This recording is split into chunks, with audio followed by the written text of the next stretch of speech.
Residence degli Ulivi, l'incanto della natura per chi vive in città. Telefono 0962 96 4192 348 01 17 609.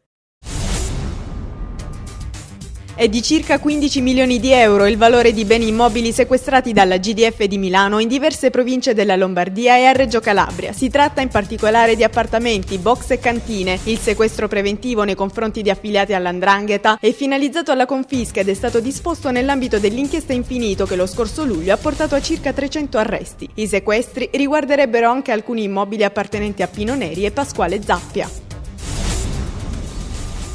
I finanzieri di Cosenza hanno dato esecuzione ad un provvedimento nei confronti di un noto imprenditore dell'Interland cosentino operante nel settore della commercializzazione di autovetture di lusso, imputato per un omesso versamento di IVA dovuta per l'anno 2007 per un importo di più di 2 milioni e mezzo di euro. Il provvedimento è una confisca per equivalente per i reati tributari e riguarda un terreno sul quale è in fase di completamento una lussuosa villa commissionata dall'imputato.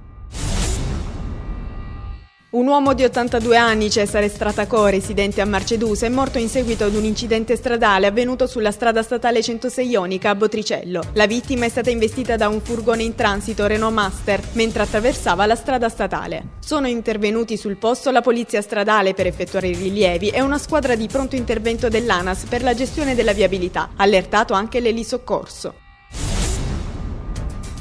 Oltre 50 kg di marijuana sono stati sequestrati dalla Guardia di Finanza che ha arrestato 2 persone che stavano viaggiando sul tratto lucano dell'autostrada A3 Salerno-Reggio Calabria. Secondo quanto si è appreso, i 2 sono stati fermati a un posto di controllo sull'autostrada.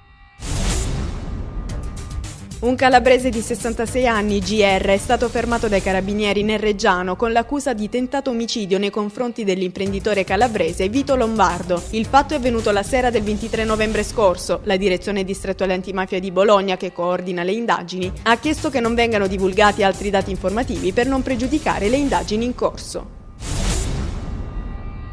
Lea Garofalo, l'ex collaboratrice di giustizia, uccisa e sciolta nell'acido ad aprile del 2009, alcuni mesi prima di sparire nel nulla, aveva scritto una lettera aperta al Presidente della Repubblica temendo una morte indegna e inesorabile, rivelata in un testo pubblicato da un quotidiano calabrese. A tal proposito, dalle accurate ricerche compiute al Quirinale, non risulta essere mai pervenuta alcuna lettera dell'allora collaboratrice di giustizia al Presidente della Repubblica. La lettera, peraltro, non sarebbe mai stata pubblicata.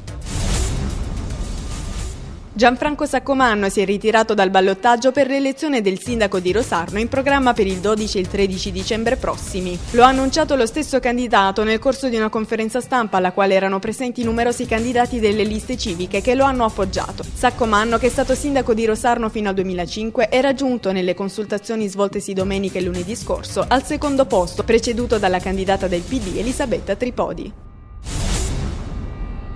È stata presentata nella sala giunta della provincia di Crotone la guida all'ospitalità, la prima guida turistica edita dalla provincia in duplice lingua, italiano e inglese. Nella conferenza stampa di presentazione il vicepresidente Gianluca Bruno ha ricordato che la guida è composta da 125 pagine a colori, stampata in formato tascabile, contiene una presentazione dei bed and breakfast, alberghi, strutture agrituristiche e villaggi turistici presenti nella provincia crotonese.